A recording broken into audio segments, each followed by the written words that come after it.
in 2, in 1. Let's go.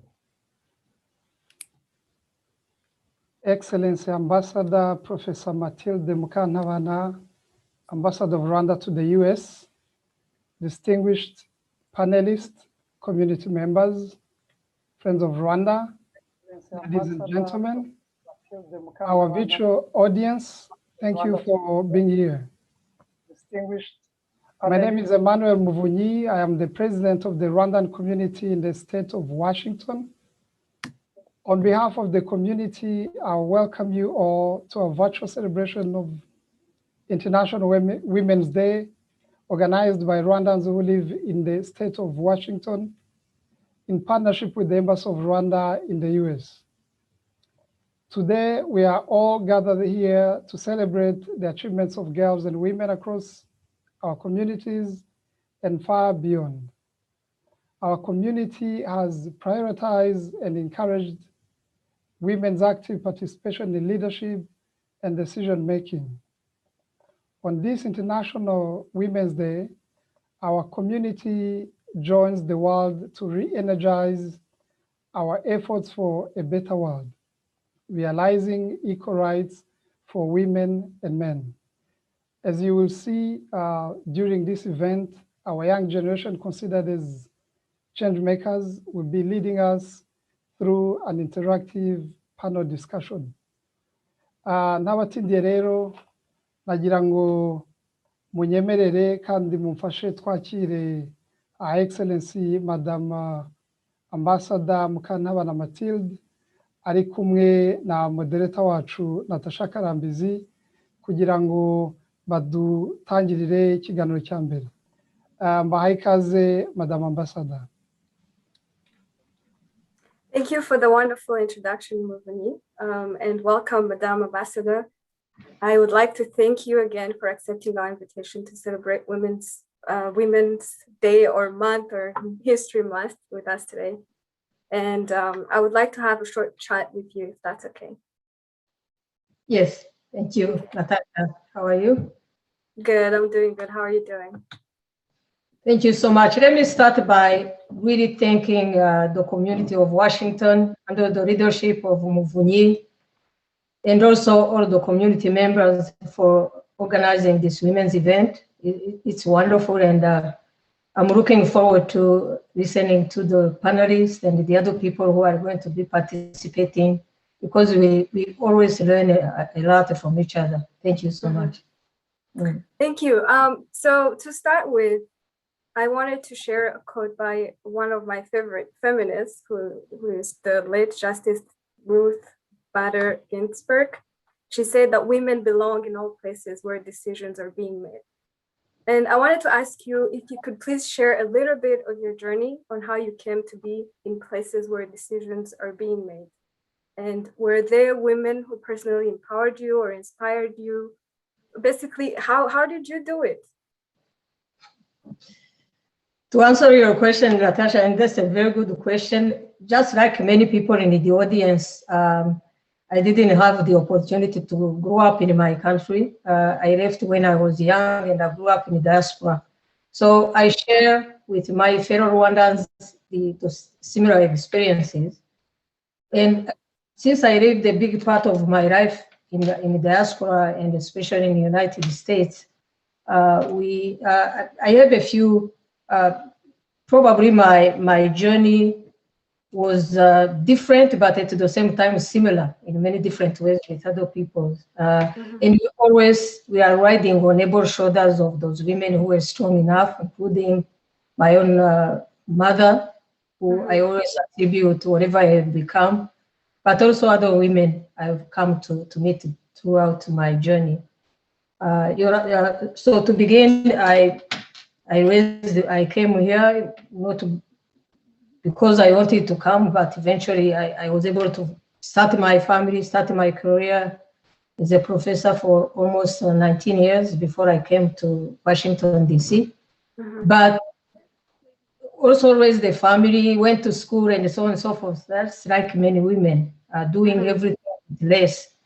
But I always left a few hours, I would say, to put on service for my country or for my community. This is how I would say that I was a part of that same experience. You know, it's only recently that Rwanda in the diaspora are able to call themselves the sixth region. When we lived in the diaspora, we were ostracized and alienated from our country for so long that the aspiration most of the time was to really get the country. So we, as young as when I finished college, we studied the organizing and formal organizations. I'm not going to bother you with all the organization names. We co-created in California and other places in the world. But it was initially to find a country, and when a genocide happened, it was to try to heal a wound of what happened. And one of the association I can tell you is the Friends of Rwanda Association that is still pretty active, whose main reason to be was to provide relief for survivors of genocide, but also for teaching against the genocide, teaching against hatred and stuff like that. So as you can see, so what I could say maybe, without talking about myself for a long time, it's the decision. You know, I like the quote that you selected, but the decision, we don't wait it to be made by somebody else. You make a decision on a daily basis. They can be small decisions, but they'll be impactful wherever you are. So it was impactful in my community because for us, it was a way to find a surrogate family. When you lose a family, you find an association, an organization, you can create that to get to something else. So decisions are taken in very different ways and in layers. So my work was sustained and inspired by the incredible people in my country who kept us going and who also inspired us to start something, just like what they are doing right now and how other people are inspiring other people wherever they are. But I would like to say that everyone can become a decision maker. We are agents of our destiny. Sometimes we always look at the top decisions that are coming from top layer of society, top layer of government, top layer of whatever, but it's a cumulative game. It does have to take place among ourselves, what we do in our diasporas, what we do among women here to empower other women. And especially I have to say, since it's the day for women, the primary custodians of culture and the traditions, the education within the family, our children and leadership and the decision making starts on the lap of the mother. So I have to leave it. Yeah. So we might expand later on, but I can say that whatever I've done, I took the opportunity that was offered to me, the relationships that I was able to create in foreign countries, and I took decisions that could be like what you say, think globally but act locally. You are thinking about your country, but you are also trying to create a community or strengthen the community you are in. Well, thank you for that answer. So thinking about decision making, it makes me think of leadership and empowerment. In order to be able to be a decision maker, you have to consider yourself a leader and be empowered. And so moving on from your own personal journey, I wanted to ask a little bit about Rwanda. And so according to the Global Gender Gap Report of 2020, there is only one country from Sub-Saharan Africa in the top 10 in closing the gender gap, coming in 9th place, and that is our beloved Rwanda. And I wanted to ask you, how are women's leadership and empowerment currently promoted as a part of the strategy to grow Rwanda's economy specifically? That's a very good question, and I have to say that the promotion of gender equality has to be understood in the larger context of a steadfast philosophy of people-centered politics in our country. We empower all our people, and the women are a big piece and parcel of our community since 1994.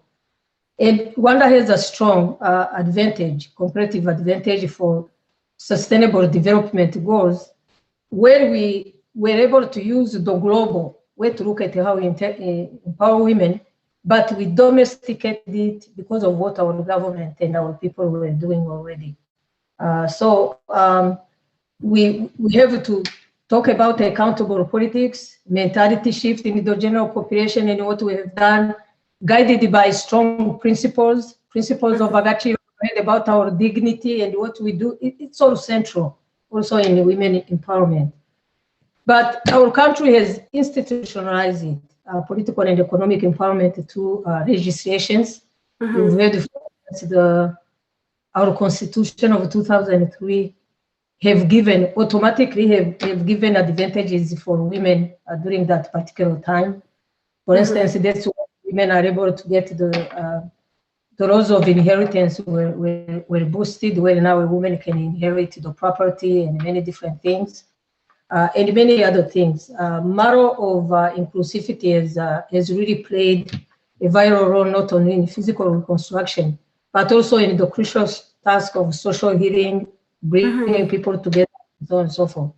The government of Rwanda is committed to gender equality across all of those sectors. It's not just one sector, so it's all comprehensive and all inclusive. Because we do understand as a country that gender equality is a prerequisite for achieving any kind of equitable and sustainable development. You can't talk about development by ignoring women. That's right. Putting them on the burner. So we prioritize many, like for instance, provision of adequate legal framework to allow women to come and to be accounted for, but also created programs that would boost women, especially in traditionally, places where they were not really represented. Some kind of affirmative action, what we might call affirmative action, but for instance, creating women in, let's say, for instance, financial inclusion and many different things where usually women were not represented. So it's all inclusive, and I think it comes from a strong philosophy about our vision. When you look at the fundamental principles of RPF, already even before the government started to run, a strong component on women and women empowerment was already there in the principle. So it's part and parcel of the government of Rwanda to include women in their development. However, let me finish by saying that this was not just giving to subjects. Women were able to take opportunities of that because they were agents of destiny. They are the government. They are part of this whole journey. So it doesn't, you are talking about leadership in general, including our own president, who is really a he for she person, and promoted gender equity and equality. So, but at the same time, we were able also to understand that the women were there. They were part of reconciliation. They were part of the entities that held the country together, raised their children even under the worst circumstances, and so on and so forth. So we are looking at a movement that is a two-way street, the empowerment, but also the women who are taking advantage of that empowerment and pushing it. Yeah, and I'm glad to say that there are so many women now, at least for my generation, that we can look up to and be inspired and empowered to do more. And so that concludes our small chart. I would like to thank you, Madam Ambassador, and let the audience know that you will join us again in the Q&A section of our panel, which will be after the main event, which is the panel discussion that I'm about to introduce. So thank you again, and we'll see you in a little bit. So we'll now, go ahead. So we'll now move on to the panel discussion. I am excited to moderate this panel today. We will focus on the Choose to Challenge theme for this year's International Women's Day. As you know, March is International Women's History Month, but if you ask me, women should be celebrated every day. I have an exciting panel today, which I will introduce in a little bit. Our panel will be divided in two parts. In the first part, we will discuss general social topics, and the second part will be focused on career-related questions. We will have a short break between the two sessions where we will hear from two special guests, so you have to stick around and hear from them. I promise they're going to be worth it. And so for our panel, I'll first introduce Carol Umukobwa. Carol was born and raised in Kigali, and she moved to Seattle about 7 years ago, where she got her bachelor's degree in civil engineering. Upon graduation, she worked for a consulting firm as a design engineer, working on heavy civil projects like stormwater management, erosion control, utility design, and residential and commercial development. She currently works as a project manager for a local government agency where she manages infrastructure improvement projects. Welcome, Carol. Thanks, Natasha. Okay, so and then I'll introduce Pascale Bukize. She's an electrical engineer by training, but her passion is education. She is the founder of Malaika Community Center, which is a kids recreation center located in Gakenke. She also has a production company that produces educational curriculum materials for children. Welcome to the panel, Pascale. Thank you. Next, we have Magali in Gavire, who is also known as Magali Pearl. For those of you who are active on social media, you might be familiar with this name. She was also born and raised in Kigali. She's a singer, songwriter, influencer, and humanitarian. She currently works as a business manager for Tom Ford Beauty. Her passion is to encourage women to believe in themselves and discover their life's purpose. Welcome to the panel, Magali. Thank you, and it's a pleasure to be here. Good. And finally, we have Dr. Jean Kaguware. Dr. Jean has more than 25 years of professional experience, which cover clinical and public health areas, especially in planning and management of public health projects and services in developing countries. He is currently the Deputy Director for Global Primary Healthcare Systems at the Bill and Melinda Gates Foundation, where he provides technical and managerial leadership for Bill and Melinda Gates Foundation's health financing, health systems strengthening work around the world to improve the state of the art of primary healthcare systems. Welcome, Dr. Kaguware. My pleasure. Okay, so this is our first part of the panel.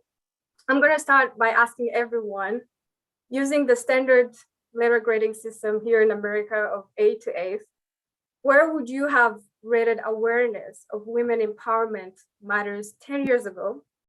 And what grade would you give us today as a Rwandan community, and why? Feel free to jump in. If not, I'll have to call on some of you. I'm happy to go first. So I feel like national policies of women empowerment are reflected by how much gender gap has been closed. I think looking back in the last decade, like in 2014, I think the gender gap was, it had been closed by like 78.5%. And at the moment it's 79.1%. So I still feel like we are improving, but there is still a large gap, especially when it comes to economic. And part of it is the fact that historically women not having access to education, it still limits them currently at the moment, because they do not have the same capabilities to compete in the workplace the same way men do. And the fact that at the moment, twice as men attend university than women, all that is what contributes to that economic gap. So for me, looking at that, I would give ourselves a B, because that means, yes, we're doing well. Yes, we're not number 9 in the world, but giving it a B means we still have an area of improvement when it comes especially to that economic gap. Thank you, Carol. Anybody else want to share any thoughts on this specific topic? Okay, I'll be glad to jump in. Before that, actually, I'm a civil engineer, and now I'm doing a master's in renewable energy engineering. So I would Thanks just for the give correction. us, I would just give us a C based on that we still have like a low number of graduates like in science and technology. But yeah, I really appreciate how far we've come and where we are right now. Well, so when we're talking about where we are and where we were last 10 years ago, Magali, as an entrepreneur, what do you think are the most pressing women's rights and gender equality issues facing the diaspora community in the US? And then I can ask you, how do you navigate them personally? I would say the challenge is the guidance, because knowing how to do, because most people know what they want, but how to start is the issue. I'll personally speak from my experience. I'm in a process of actually trying to build something in a business, but I faced the challenge of where do I go? What do I do? Who do I need to speak to?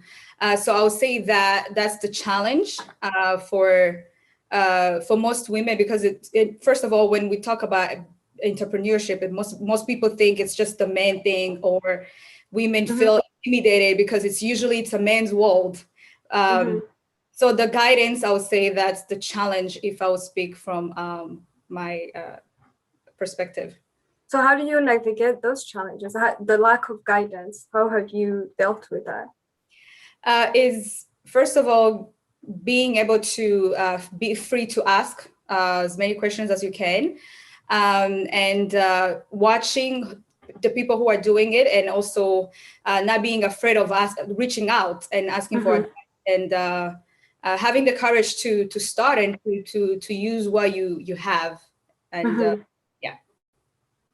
Okay, thank you. So switching back from the struggles and the challenges that we're meeting, I wanted to quote the Gender Gap Report again, which mentions that Rwanda is one of the few countries in the world that have actually successfully closed the gender gap between men and women as it relates to healthcare access and survivability. And I wanted to ask Dr. Kaguware, who I know you have had a lot of experience in Rwanda in building the healthcare systems in Rwanda. And I wanted to know, how did we do it? Why do we have the gender parity between men and women as it relates to healthcare access? Yeah, thanks, Natasha. Yeah, and again, we need, first of all, to celebrate the success of Rwanda. As you know, it's number one in the sub-Saharan Africa, and doing a great job, as the ambassador said, on many fronts, but health in particular has been the focus of a priority from the government, literally after the genocide. And I will probably give you a couple of statistics just to give you the immense progress that Rwanda did overall. But I think the focus of the government on improving health to all citizens, but also the priority and focus on women is so apparent. And there were, I would say, maybe 2 or 3 programs I can give an example. One is the government decided to put in place what they call a community-based health program, which now has like 60,000 individuals, who basically 3 or 4 people in every single village. And by design, half of that cadres are actually composed by women. So they really go health, family, and visited every kind of household, and then focusing on maternal and child health. And these are I would say, the first level of interaction, providing preventive care, sometimes curative care. But at the same time, the government put in place an financial access to healthcare, which has culminated in one of the massive and success program in the world, which we call now community-based health insurance, which basically provides access to everyone, particularly for vulnerable groups and women, where the government is actually paying premiums for almost the core of the population. And these have really gone to almost covering 90% of the total population. So the program that has been designed and implemented and scaled to the national level, to the point where now every woman or every Rwandan actually has access to healthcare. Now, among all those programs, maternal health has been the focus and priority.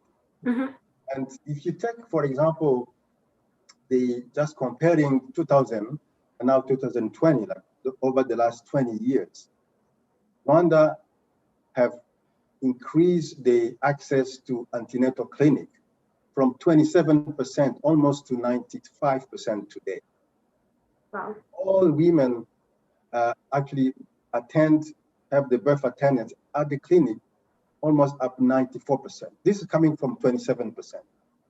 We had, if you take all the consequences of these programs consistently, we have seen the most decline in maternal mortality in the world. We came from 1,000 deaths then for 100,000 live births to 200 today. Wow. This is the fastest drop we have seen in the world. Again, it's no coincidence. There's a focus by the government on prioritization health of maternal and also the children. So that's kind of give you a sense of there's no accident if you see scoring this high score without putting A+ this time. So then what are we doing wrong in other sectors such as education? So basically my question is, which lessons learned from the health sector, the organizing and the putting in place all these different programs to help people get access to healthcare, which lessons learned can be applied to other sectors such as education that I just quoted, that where you still see a gap between women and men? Yeah, I mean, I can speak a little bit about education. I was also a professor at the medical school and School of Public Health in Rwanda for many years. I think also, again, in the education, of course, there is still a gap. That is clear. Rwanda still has a long way to go. But if you take, again, history perspective, Rwanda have done a great job in improving the equity. And I've seen it recently that the parity, at least in the enrollment of girls in university or higher education, is still, commendable. We are still having a lot of gap. Again, there are different parameters that is still puts or draw Rwanda down. But this is common to most of the Africa countries that I've seen. But it's a long way to go, and I hope we can have our next 10 years plan to also emulate the health care system. So you are like sure and looking forward to that happening. We'll talk about this in the second part, but they have predictions in the same gender gap report that I've been quoting. And by the way, for the audience that's following, there's a link in the description box on YouTube where you can read that gender gap report if you'd like to. But yeah, I'll come back to this question in terms of what our predictions are in the future in terms of closing that gap. But still on the topic of education, I wanted to move on to you, Pascale. You founded and currently run a nonprofit organization that works to empower all children. I mentioned earlier that you're passionate specifically about education. And so what do you think is missing in reaching gender parity in education? Thank you again, Natasha. I think there are a lot of things involved, including poverty.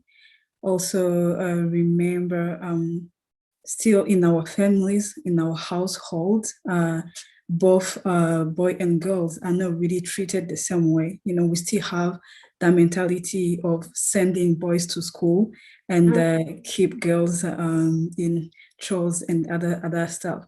So I think probably the most linking issue is just the mentality from parents and culture. And in our country, I would say that. Also, let me mention that in Africa in general, 9 million of girls between 6 and 11 years old to miss to go to school just because they were born girls. Wow. I feel like, I feel like yet only for boys, it is only 3 million, you know. I feel like, yeah, families still have a lot of to do. And also, I would like to applaud what the government is doing by building and adding more schools, training teachers. Yeah. Yeah. Thank you for that. I'll now move on to Carol. It's kind of like the same thing you mentioned a little bit in your answer, that part of it is just culture and feeling like girls don't deserve to go to school just as much as boys. And Carol, when we were discussing before this panel, you said that you mentioned that in order to grow and evolve, we need to unlearn and challenge ideas, behaviors, and biases that are present in our culture. And so could you tell me or tell us a little bit more of those things we need to challenge within our own culture? Yeah, absolutely. Thanks, Natasha. Yeah, I think in order to grow and evolve, you have to challenge the ideas that do not allow you to step outside your box. And to be very specific, women, the value of women is based on the relationships they have with other people.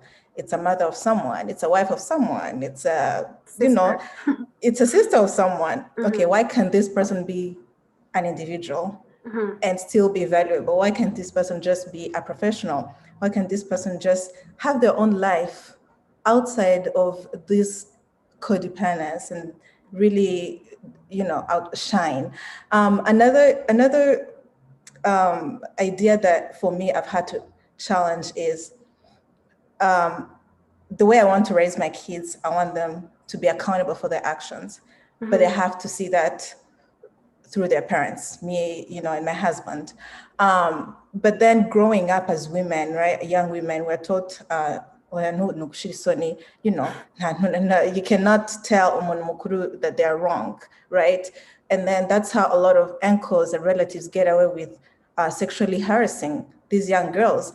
They don't call them out because we're taught not to, like older people, they're always right. We're taught not to call them out. So these are the types of behaviors and biases and ideas that I choose to challenge. I choose to refuse, basically. Yeah. I agree with you on that.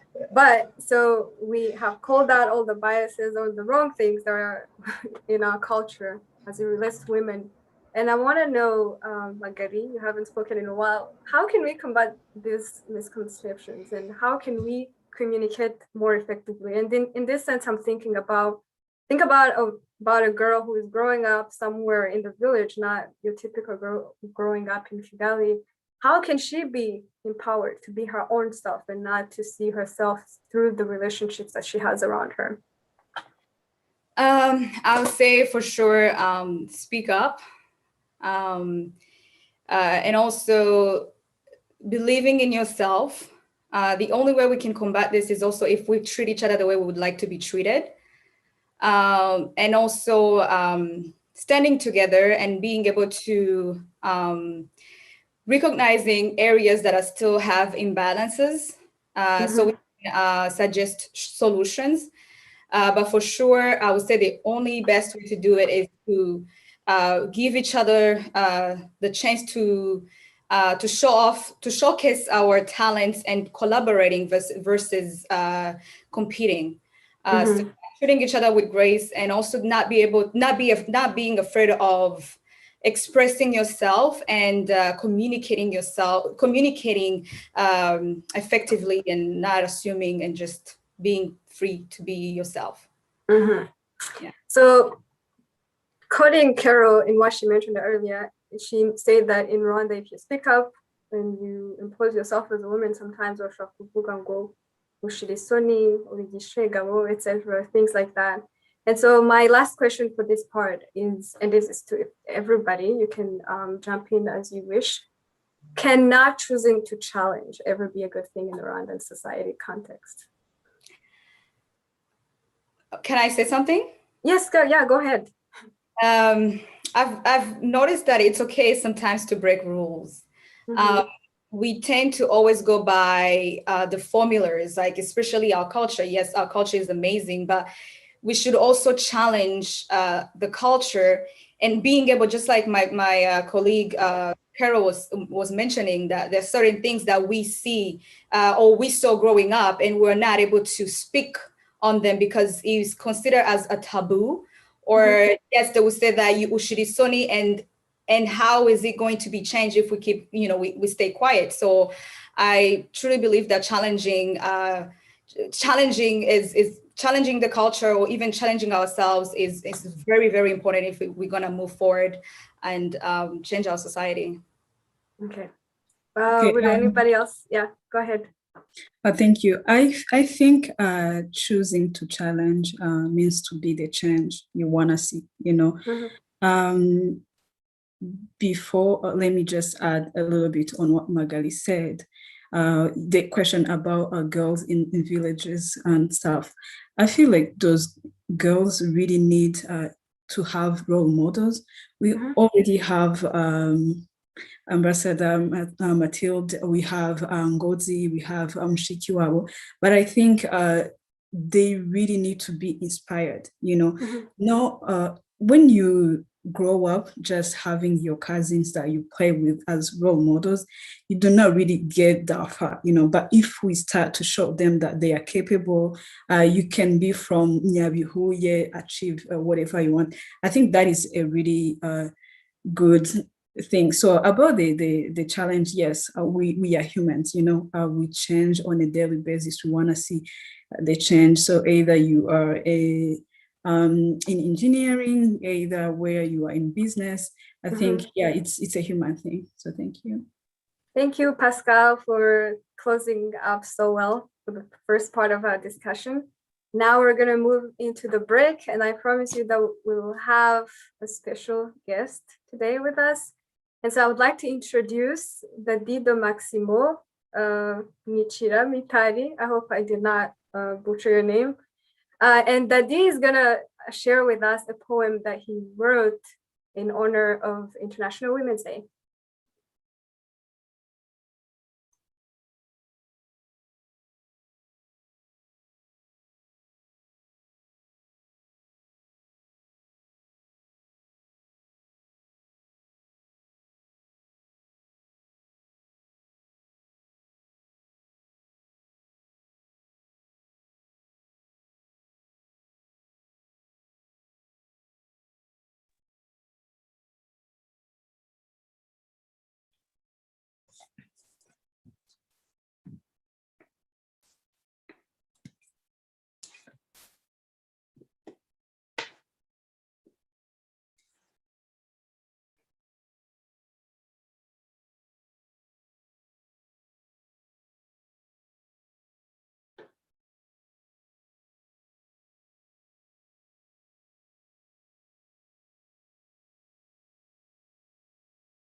Dadi, are you with us?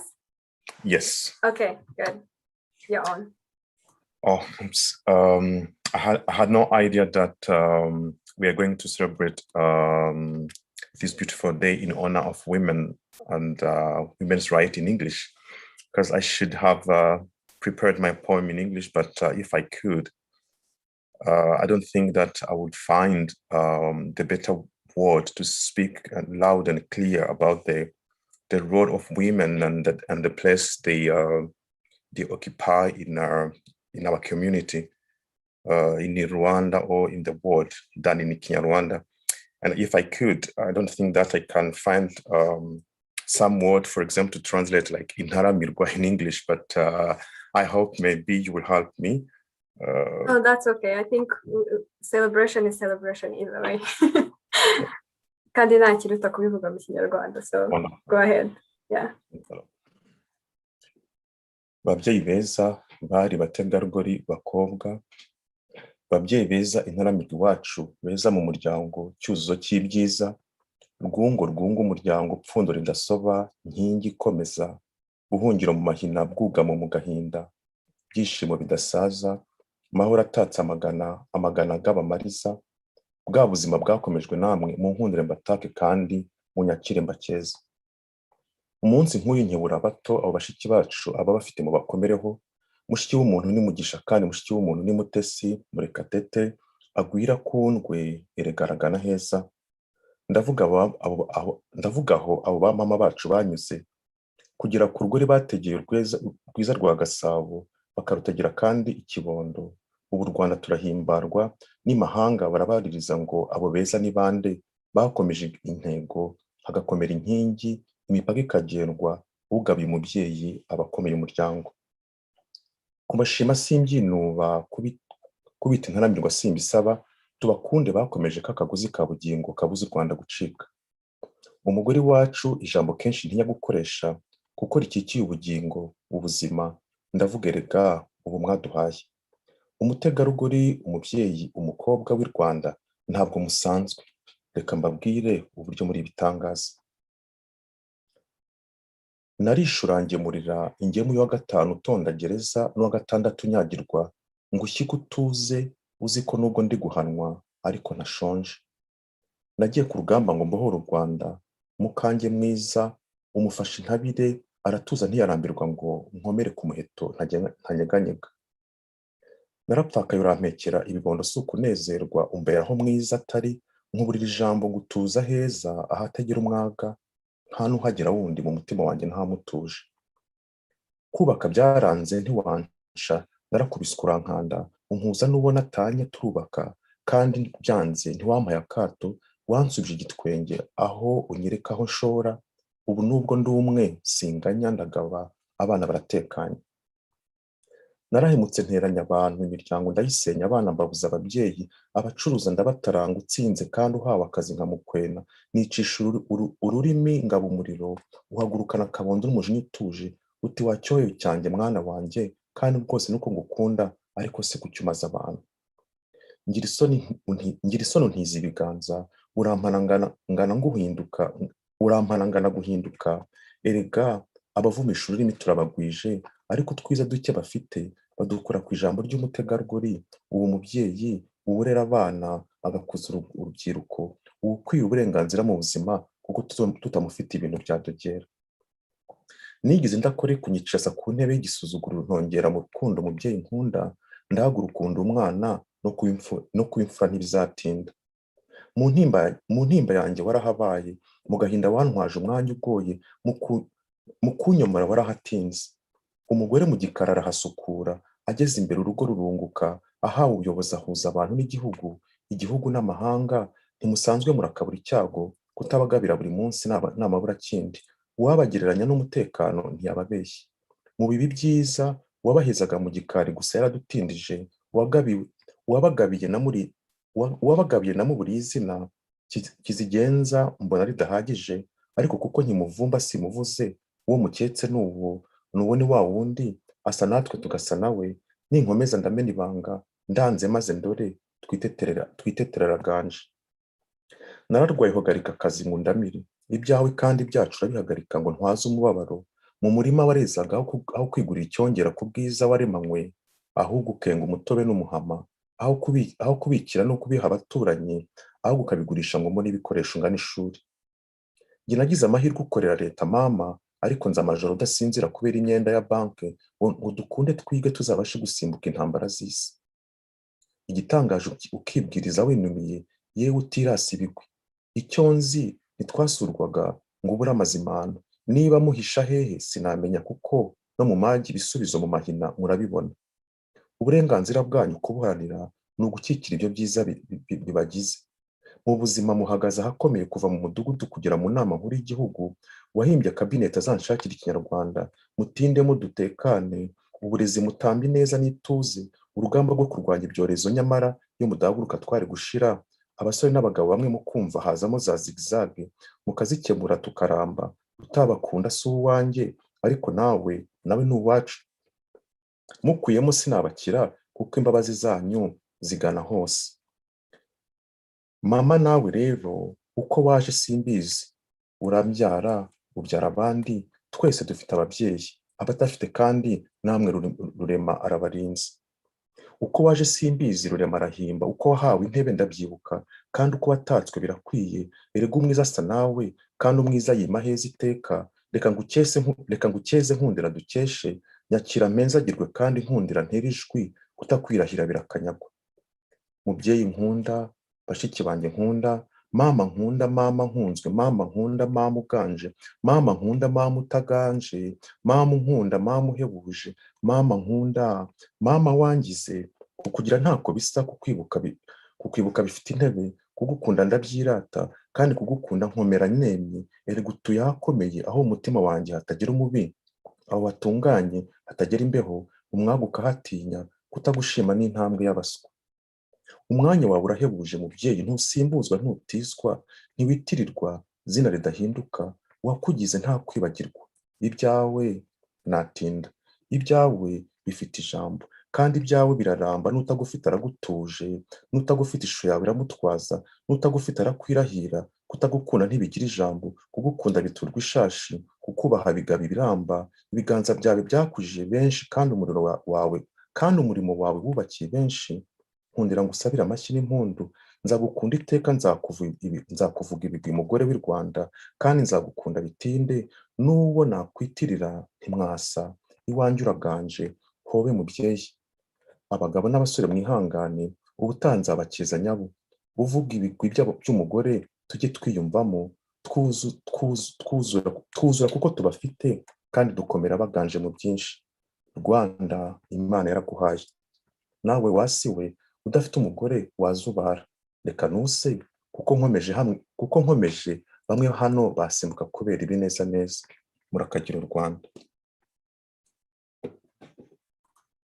Thank you so much for that wonderful poem. So Dadi de Maximo is known as a household name in Rwanda, mostly known for his influence on the fashion industry and in radio. But he's also a blogger and an author, and that's definitely felt in the poem that he just shared with us. So thank you so much, Dadi. You're welcome. And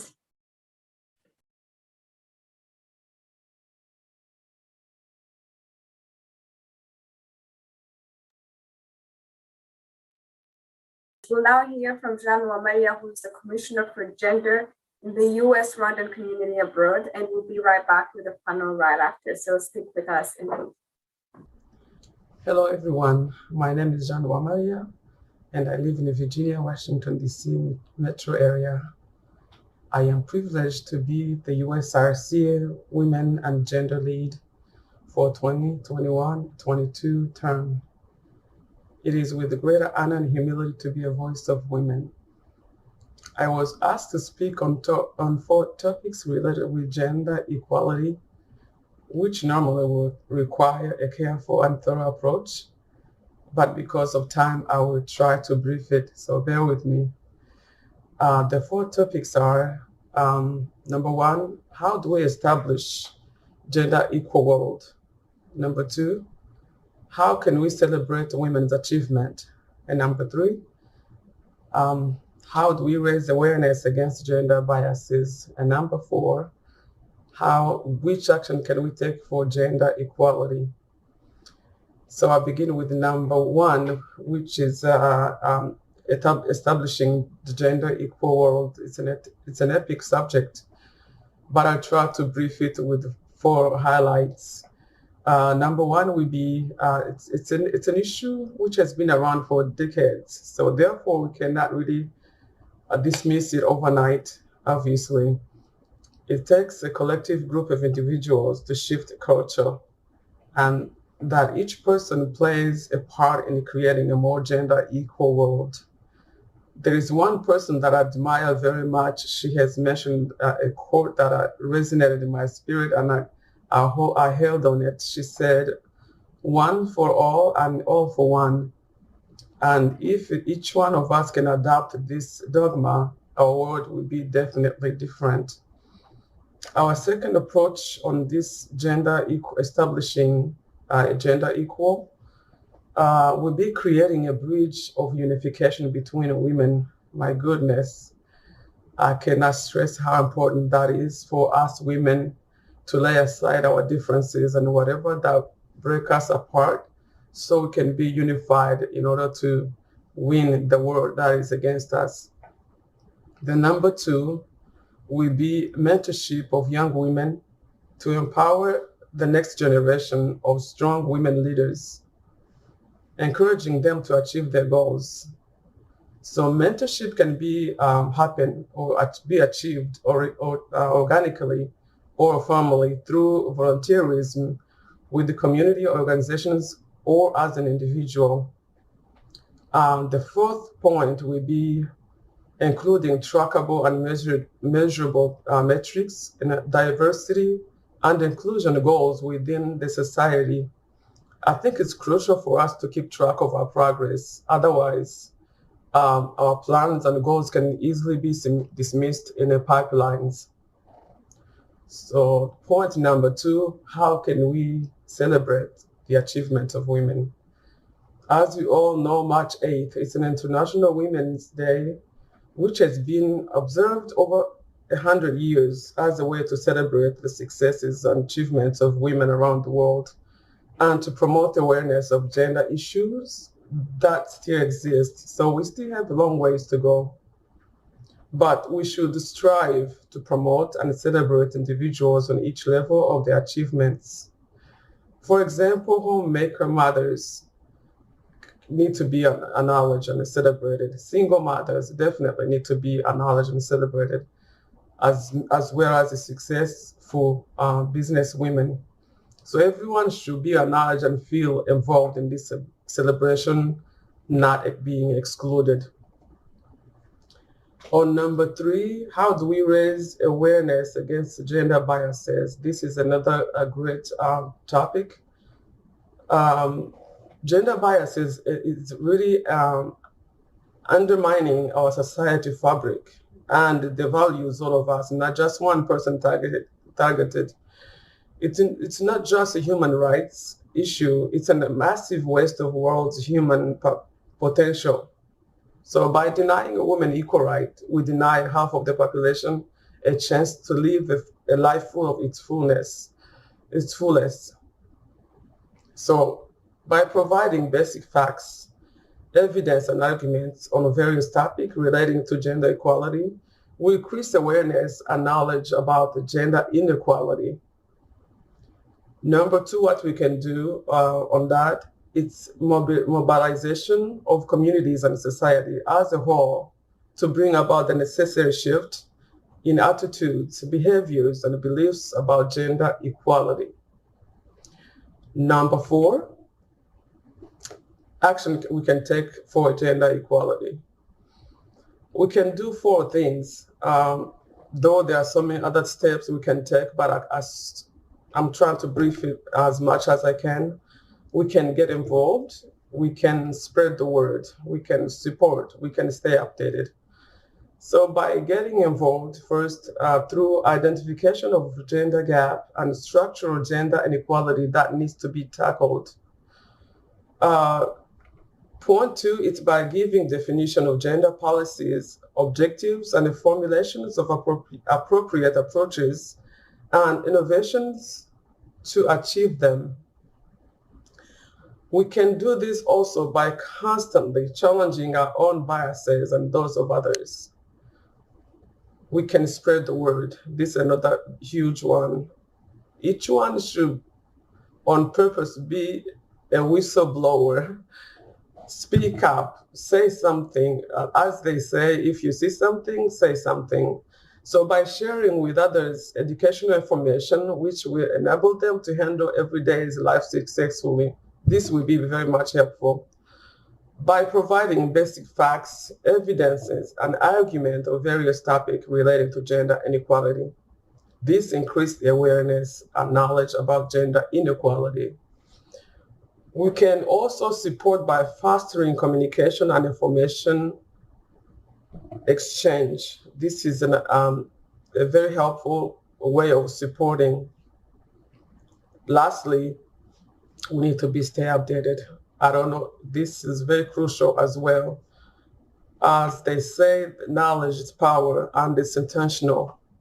The more we know, the more the vision is made clear to what we need to achieve, the result, and the outcome. So I'm gonna stop here because of the time, but I very much appreciate your time and listening. I am so very hopeful and choose to challenge along with you all. As what concerns us Rwandan women, soon I'll be communicating our specific goals that we'll be looking to work on in the next 2 years, and communication will be through our RCA's leaders. Thank you so much and have a wonderful day. Thank you, Madame Jeanne, for that wonderful speech. She suggested a couple of things that we can do, but I would like to first go back to the Dida Maximo's poem, which was wonderful and demonstrates men supporting women in reaching gender parity. In celebrating International Women's Day 2021, President Paul Kagame tweeted that it should be a day that is a reminder that gender equality is not just a women's issue. There can be no progress without equal participation and opportunity for all. Each one of us has a role to play to ensure gender disparity and exclusion has no place in our future.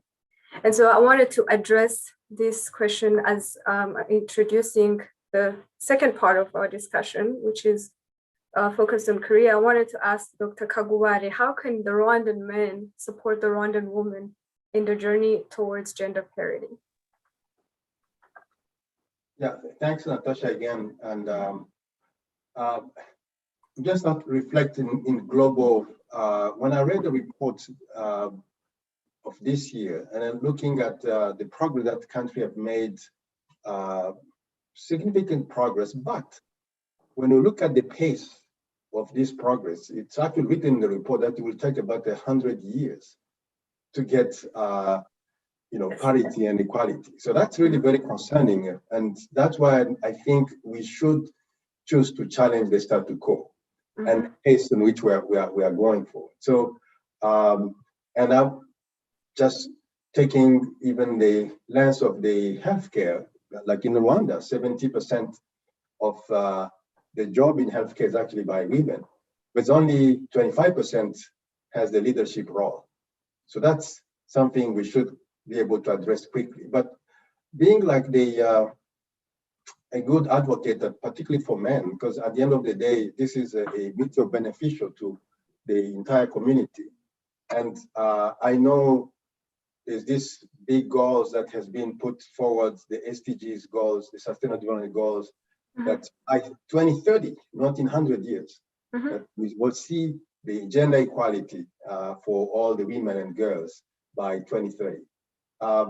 But also, it has to start from individual or communities or respective communities where people live.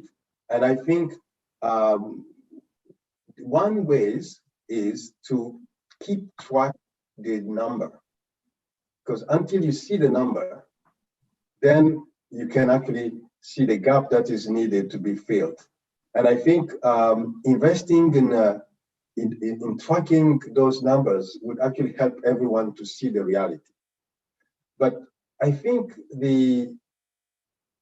all the programs, that's what I call like gender integration, and this is part of my work here, but also I think for many men who are in a leadership position, is to be mindful about the programming, the planning of any particular program, let's say picking health, have this gender lens, gender integration, that has to be based on the data and the gap that you are trying to fill, and then be actually held accountable on the result that is achieving. So I think let's start within our own community, within our work, to start by an example, and also have these metrics that can actually put us on a path to accelerate, not go on the same path that we have been for the last decades.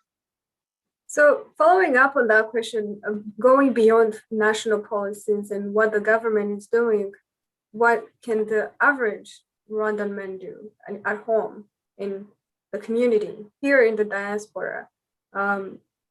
Magali mentioned earlier how one of the issues that we have is access to guidance.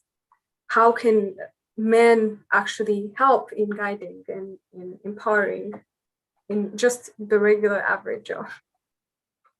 Yeah, again, starting from home, if particularly back home in Rwanda, getting access to education to girls and boys, giving them, because we have seen, by the way, that unfortunately, some of the girls that get pregnant earlier on can drop to school, cannot continue, and then eventually they fall into poverty. So there's like a vicious circle there. So giving equal opportunity to girls and boys to access the basic, education. When we come to the work, giving a fair share to women, and then actually having a very intentional gender equality, and making sure that this imbalance is addressed at the roots. We go back to when we see some of the researchers, when you talk to the researchers or the top level, where women actually are very capable, but there's still this bias, implicit bias that is underpinning throughout the community. So I would say, let's start where you are from home, in your job, in whatever organization that you are, giving, again, if you have that gap and the metrics that you are committed to or choose to challenge, let's have a very consistent way of measuring this, because the time of just saying words is not enough. We really move to action. Right. Yeah, thank you for that. So the women that we currently have on our panel are the example of a woman who has been able to rise up and claim her space in society. So I wanted to ask you, all three of you, what can you say to a young Rwandan woman today who dreams to get where you are? And we can start with Carol, and the others can follow. Yeah, thanks. One is allow yourself to make mistakes because, we're taught to do things right. And, by this age, you need to have reached this milestone. By this age, you need to have finished school. You need to have gotten a job. You need to have gotten married. Allow yourself to explore, allow yourself to take things as they come and to make mistakes and ask questions, And another thing is know your value, if you've invested all these years getting an education, make sure that whatever job you're getting paid for, they're paying for that investment. They're, really recognizing what you have to offer and not allowing people to tell you otherwise. Yeah, before somebody comments, I have that topic at heart. I'm always telling my friends that you have to claim, you have to negotiate if you have to, but you have to be paid what you're worth. And so maybe move on to Pascale. What do you think? What can you say to a young Rwandan woman today who dreams to get where you are?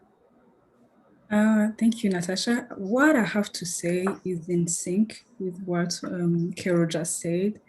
When you make mistakes and you fail, just fail smart and fast, and move on with your life. Also dare to dream. I think it's the same thing, just dare to dream, but also put in the actions, because most of the times, yes, sometimes we are not given those opportunities, but also we tend to meet the stereotypes, like women do not do engineering, do not dream for those top positions. I feel like, yes, dare to dream, also put in the actions. So thank you. Okay, that is a perfect segue to ask Magali, because I would say that she is a dreamer and she's a person who has not been afraid to try different things. I know for a fact I would, I probably wouldn't do what you currently do. So how have you done it? And what can you tell somebody else who's trying to follow in that path? I'll say have faith. You are in charge of your destiny. Everything is possible when there's a will, there's always a way, but it's also about action. Know your worth. And then also where you want to go, know that you're not just gonna get there. There's commitment to self-development, asking a lot of questions, believing in yourself and not being afraid. I believe that fear is the worst enemy that can happen to anyone. And every day is I have to always challenge myself to face my fears and to kick them to the curb. So I say we need to be fearless, and we need to not be afraid of trying new things and enjoy the journey. And challenges are part of the journey. Without the challenge, without the test, because every vision is going to be tested. So challenges do come to challenge you to see if you're really committed to what you believe in, or your dreams, or your goals. So we need to believe in ourselves, and we need to know that we are able, and God created us all equal, and we are able. So that's what I can say. Thank you for the question. So I know I'm the moderator, I'm not, but I'm gonna comment on this. I would add to what you all say, that it is important to surround yourself with a good community that supports you in what you're doing. People you can go back to and ask questions, and people who can lift you up when you are in those periods where you are falling or you're down, because that's very important as well. No man is an island, no woman is an island. And so you need that community, that strong community of people who believe that you can achieve around you in order to do it. Before we move on to the Q&A session, I wanted to ask, what is next on your agenda in contributing to enhance women equality and to give women a voice? And this is to the whole panel. What do you have at heart, and what do you want to do to help enhance women's equality? I'll say something that Pascal said earlier that was amazing is becoming the change. We are creatures of, obviously habits, and we also tend to want to become what we see. So if we can be the example of, because everyone is looking for a role model. If the change begins with us first, and if we can challenge ourselves to become the what we would like to see, to become exactly the mentors that we need, the role models that we need, and so that's pretty much what I would add to that, and I'm sure my friends will add something amazing too. I think what is next to me is to continue to advocate for inclusive equity and equal education by sharing opportunities. We have internet. Right now, it's easy to get scholarships. Right now, it's easy to share just a link that could change somebody's life. Also, as now that I have an organization that is specifically involved in education, I am praying God that we continue to be able to open more locations for the kids, because mostly right now we have 2 libraries in Rwanda, Gakenke and Gakenke. Gakenke and Nyamasheke. So with the help of the community, I hope we grow and it becomes a bigger thing. Because seriously, like most of the kids that come to us are girls, which is a good sign. So before we move on, Pascal, where can people find you? Like if there are people who are interested in contributing to your work, how can they help? We do not have a website yet, but on Instagram, either you can ping me, Bukize, on Instagram, or Malaika Y Community Center. We can chat from there. Okay. So one more thing, I love reading, so I can't live without asking this question. Are there any resources, such as books, for people who want to dive in deeper and learn more about this? And this is to the whole panel. Is there a book or a specific resource that has personally helped you in your journey to choose to challenge? I'll let Pascal go first, because she's a book lady. Actually, yeah, I know you love books too, Pascal. So yeah, you go first. It felt like Magali was. No, I'll let you go first. Oh my goodness. So this is really tough because I have a list of books that I would recommend. But let me start by saying that I think we all should start reading books written by Africans. Actually, last year I dedicated my whole year to go through African authors, and they really opened up my eyes, to the opportunities, to our stories that I could relate. So one of them, anyway, Magali, go. I'll have to think about it. Yeah. By the way, another thing, if I would add, I would say women, we need to read more. It's amazing. Something amazing happens when we read. And one of the books that really, really opened my eyes, that was in 2019, is the book of Dr. Miles Monroe. And the name of the book is The Principle and Power of Vision. I highly recommend, if anyone out there, I mean, it's not just only women, but men as well. This book is incredible. It will teach you all about your purpose and vision, and how we need discipline to achieve anything in life, and how principles are very key, and also to continue to remain, students in life. So this book is incredible. I highly recommend this book. Thank you. I'll check it out. I think I have my answer right now.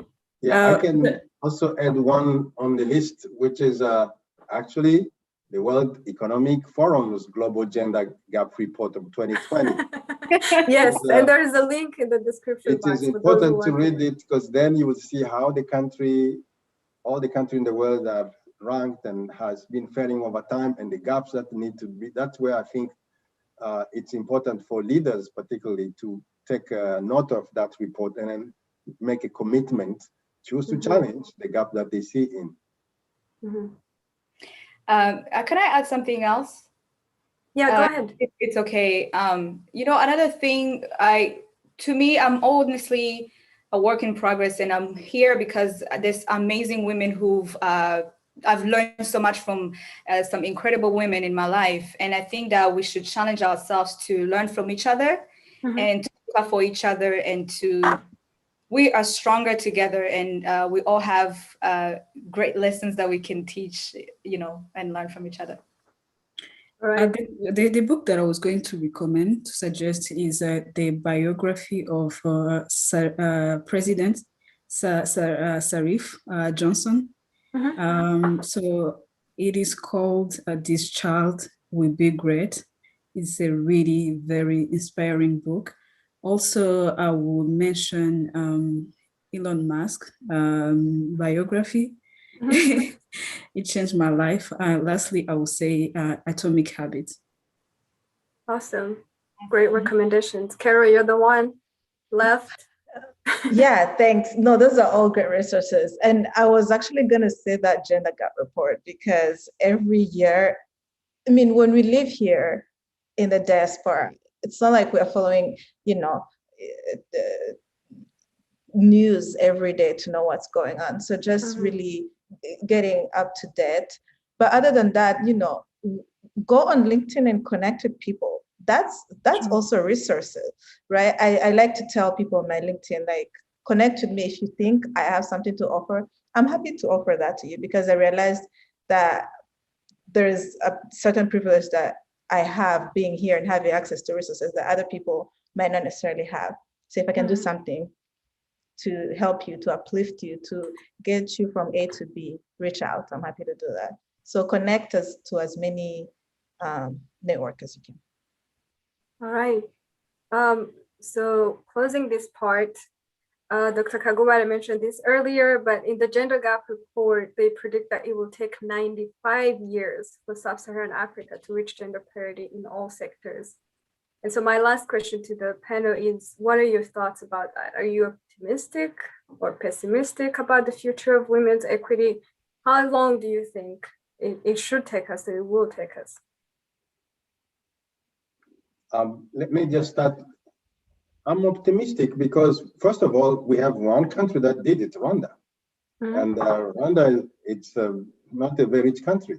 If anything, it's actually classifying low-income countries in the world. So it is possible if there is a political commitment, leadership commitment, and it doesn't really require extra resources. It's just a fairness that needs to be built into every single program. Building health, building education, building economic empowerment. So it's possible, but we need a movement, grassroots movement, and the pressure coming from the bottom. So that's kind of, I think this conference and others actually is a good start. So I'm optimistic. We shouldn't wait for 100 years to make this happen. Yeah. I'm also optimistic because we have Rwanda as an example, and I'm very proud of my country, and I'm proud to be Rwandan. And I believe we have a lot of role models, like Pascal said. We have Ambassador Mathilde, we have Louise Mushikiwabo, we have Madame Jeannette Kagame, and I mean, even you guys, for example, you know, so I'm very optimistic, and we can only hope for the best because it's the only way. Thank you. Amen. Yeah, I would say the same. Look at us right now, you know. Right. The future is bright. Yeah. Yeah. All right. Are we ready for the Q&A? I will now look into the questions and see what we have available. If there, we can pick like 2 or 3 questions to address with the panel.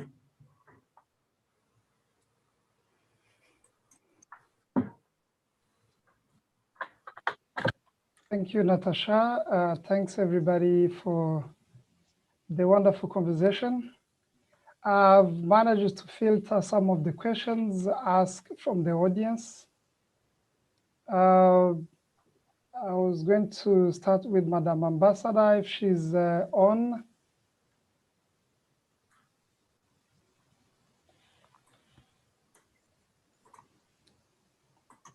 Hello. Welcome back, Madam Ambassador. Thank you so much for being here again.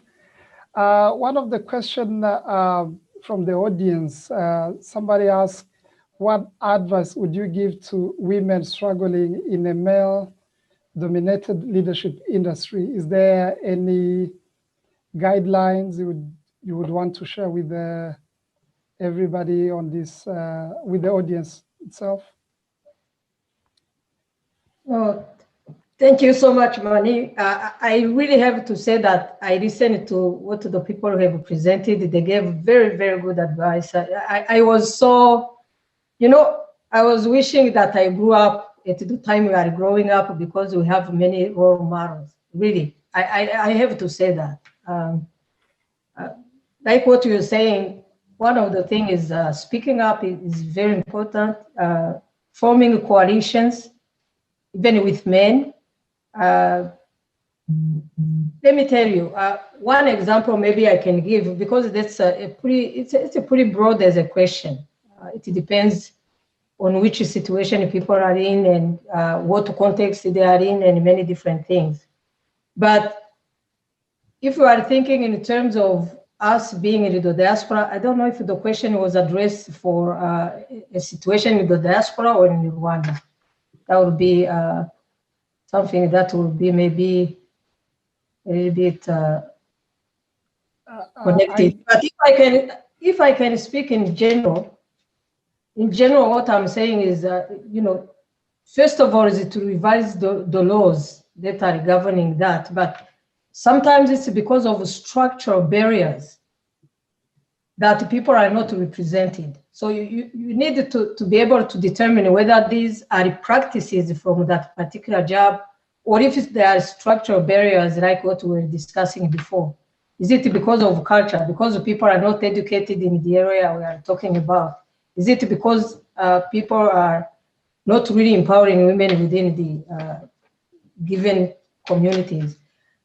In my experience, I've seen people who have reported companies like that. For instance, if people were unable to get the promotion based upon their gender or their race or many different things. If you are in the United States, and I know many lawsuits where people were actually doing that. Are you educated? in the area and you are unable to get to a certain place because you are a woman. So those are different questions and the answer can be very different. But I think it's about representation. It's about, and someone, I think it was, I think, let me see who was talking. I think it was Pascal. When you talk about, you know, people you can look up to. The meaning of having people who are represented somewhere, it's very important. This is why affirmative action was important here in the United States. It's because once people are represented, people who look like you, people who talk like you, people who are coming from the same place, you are also able to be inspired to continue. So representation matters, you know, meaning that if there's no such person in any place of work, that would be a time, for instance, to align all the resources, look, for instance, in the legality of it, and then also align the allies, including men, in those particular jobs, because it happens and it works based upon experience. Thank you. Thank you, Madam Ambassador, for sharing such a thoughtful experience and advice. Dr. Jean, somebody asked, as we all commit to, as we all choose to challenge, how can men get more involved in this process? Yeah, I think the men have a power and have privilege over years.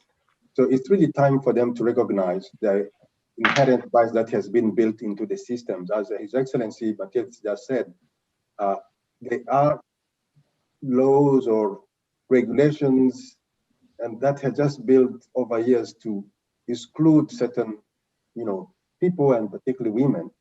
And I think we shouldn't just leave it to individual kind of initiative. We should be able to institute in any particular organizations or workplace or schools, those policies that are, how they said, affirmative actions, where we want to see this parity. We shouldn't leave it to just by chance or by kind of a random initiative that comes along. And that's why I was really adamant to put metrics, gap metrics that we should track. And we should have a plan, like a gender, should have, like in every organization, we should have a gender unit that really advocate for that. And then task the leaders of the organization to say, this is where we are. And we have to, you know, remove all the barriers. And we have seen it in, you know, in army, in pilots, or, you know, the job that were completely all men. In fact, if you recall, there used to be a time when there is a panel to discuss about the women's health, and then all the panelists will be men. Not long ago, but nowadays, no one, at least including men, should not attend any panel where there is no representation of women. Just this is very symbolic, but it is very effective. Let women speak for themselves. We should then embrace that. In fact, at the end of the day, you know, when you look at the poem that was recited today, the woman is a central for everything, for households, for children, for businesses. This is a place where we should start within the organization, but don't please leave it for a individual initiative. Let's have rules, regulations, laws, and accountability. If at the end of the day, we are not seeing a progress, you know, some people should answer for those ones. And I also, lastly, you know, just to compliment the ambassador, having role models or mentors who are women can really, you know, break this, you know, bias that is in subconscious of people. Having women at the highest position, as we saw recently from Ngozi, you know, taking the leadership of the world economy, you can see that there are still would try to say, well, this was because of, but at the end of the day, let's give her time, as we've seen with Mushikiwabo and others. They are very effective. I don't have time, but I can give you a lot of examples of how even the COVID during this time, how women who was in situation of power and leadership have actually fared very well beyond men. So we should be humbled and let the women maybe take the leadership this time. Thank you, Doctor. As we try to beat the time, I wanted to ask this question to everyone on the panel, especially young professionals. How can women better enable each other or uplift each other instead of competing? What needs to change in your opinion?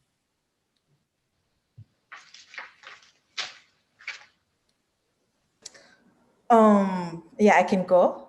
I think it can start with, if you are a woman, let's say in a workplace, and you're a supervisor or you're in a management position, how do you uplift the women that are just starting?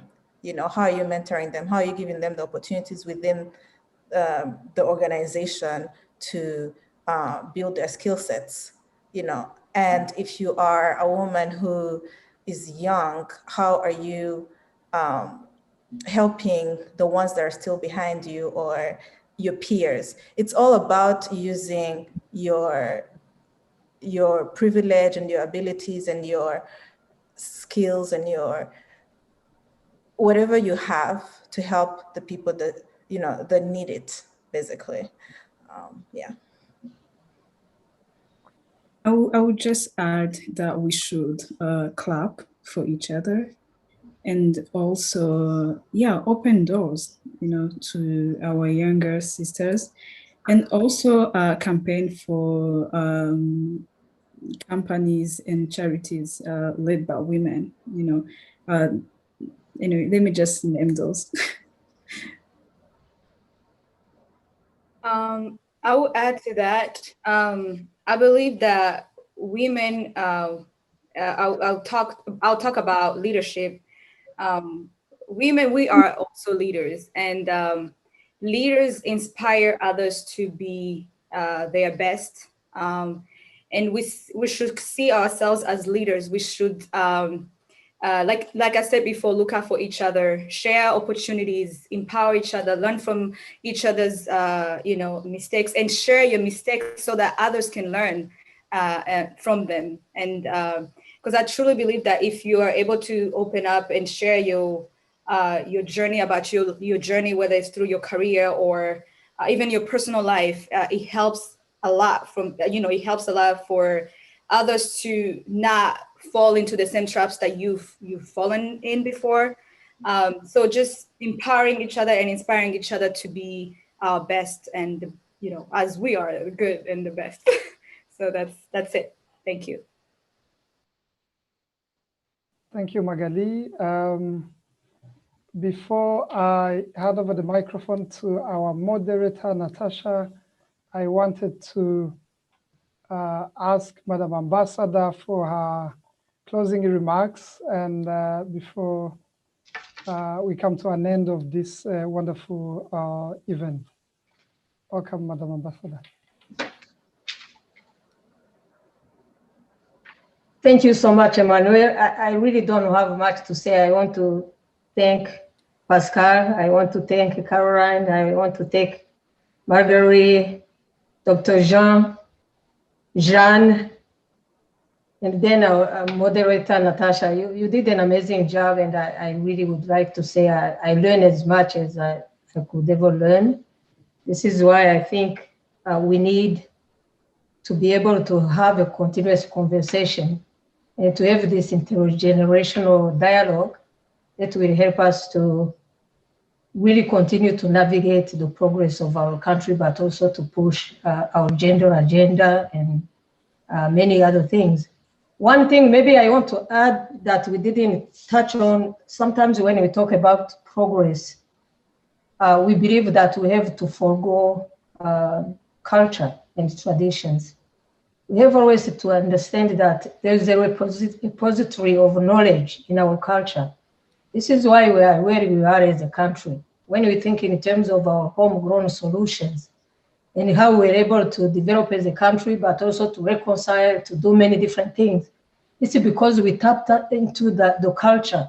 So even development, we need to be able to develop it, but also on the backdrop of culture. And it's something that I just wanted to raise before we finish our section. But I'm thanking you for what you have done.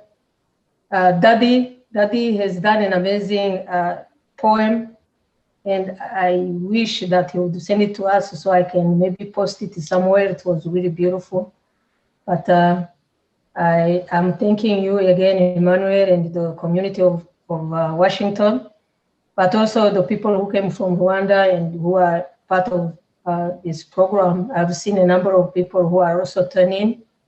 So it's always a pleasure. And as we start the new leadership, and Jean came on as a gender person, I think it's going to be also starting a dialogue in the United States among our families, but also the women and how they can do to advance our agenda, plus the men. Because I have to tell you that there's no single country in the world where our men are he for she. So I'm very happy with that, and that's why we really can't talk about women development without looking for that kind of community of interest that is pushed by both by men and women, because it's the right thing to do. So thank you so much, and have a wonderful weekend. It was really a pleasure to be part of this panel. Thank you, everyone. In closing this panel, I would like to thank our panelists and Madame Ambassador, thank you so much for accepting our invitation. This was a wonderful event. And I would also like to thank our audience. I hope that you all learned something new or you heard something interesting today with your time that you spent with us. And I would encourage everyone to keep the conversation going, whether it's online or in your own communities or home. Keep the conversation going, keep choosing to challenge. And that's it for me. Thank you, and have a wonderful evening and a wonderful weekend. Bye. Thank you. Thank you. Thank you. Thank you.